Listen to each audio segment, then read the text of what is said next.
அம்மா தான் உன்னை இங்க படுக்க சொன்னாங்களா? ஐயோ, மகாத்தெல்லாம் ஒண்ணும் சொல்லல. நானாதே இங்க வந்து படுத்தேன். அம்மா ஏன் என் ரூம்ல வந்து படுத்திருக்காங்க, நீ இங்க வந்து படுத்திருக்க? அது ஒண்ணும் இல்ல டாக்டர். காயத்ரிக்கு கல்யாணம் ஆனதுனால மகாத்த அவங்க ரூம காயத்ரிக்கு கொடுத்துட்டாங்க. அதான் அத்தை சின்ன ரூம்ல கஷ்டப்படக்கூடாதுன்னதே நான் அவங்கள நம்ம ரூம்ல படுக்க வச்சுட்டேன். சொல்றதெல்லாம் நிஜம்தானா? நிஜம்தான் டாக்டர். சிந்து, அம்மா உன்னை திட்டி இங்க படுக்க சொன்னாங்களா? ஐயோ இல்ல டாக்டர், அதெல்லாம் ஒண்ணும் என்ன திட்டல. நானாதே இங்க வந்து படுத்தேன். நீ இங்க வந்து படுத்திருக்கிறது அம்மாக்கு தெரியுமா? இல்ல, தெரியாது. இவ்வளவு கொசு கடியில ஏன் சிந்து இங்க வந்து படுத்திருக்க?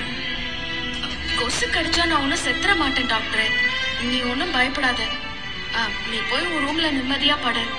மகாத்த நம்ம ரூம்லயே தங்கிக்கிட்டோம். நான் இங்கேயே படுத்துக்கிறேன். இல்ல, நீ கிச்சன் நல்லா படுக்க கூடாது. இவ்வளவு பெரிய வீட்டுல இடமா இல்ல.